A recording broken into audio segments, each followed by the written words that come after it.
రామయ్య, నీ కూతురు పెళ్ళికి డబ్బులు అడిగావు కదా, సాయంత్రం ఇంటికి వచ్చి తీసుకో.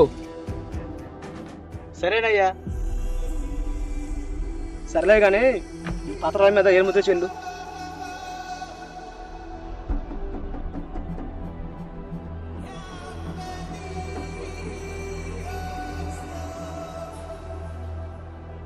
ఒక్క నిమిషం.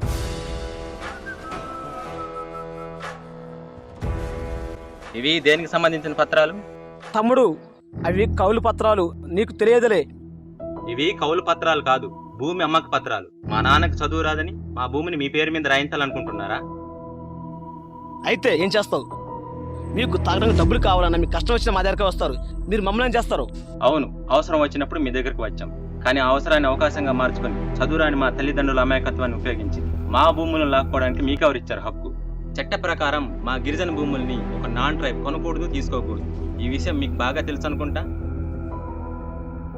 తమ్ముడు, ఒక విధంగా మీకు మేము చేస్తున్న సాయం ఇది. అవునా? సహాయం పేరుతో అప్పిస్తానని చెప్పి సంతకాలు తీసుకొని ఈ భూమి మాదని దౌర్జన్యం చేసేది మీరు. ఒక సీసా మందు, కొద్దిపాటి డబ్బు ఆశ చూపించి మా పూర్వీకుల మట్టిని లాక్కున్నది మీరు. గిరిజనుల వేలిముద్రలను బలంగా వాడుకొని వాళ్ళను బానిసలుగా మార్చింది మీరు.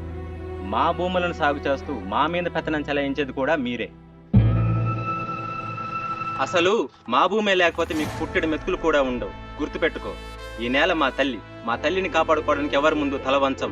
మా ఆదివాసులు ఐక్యతగా ఉంటే ఎలా ఉంటుందో ఇప్పటి నుంచి చూపిస్తాం. మీరు దోచుకునే రోజులు పోయాయి, ఇవి మా రోజులు.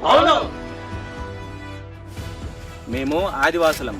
మమ్మల్ని అభిమానిస్తే ప్రాణమైనా ఇస్తాం. అదే మా మట్టిని, మా ఆస్తిని దోచుకోవాలని చూస్తే ప్రాణం తీస్తాం. జై ఆదివాసి.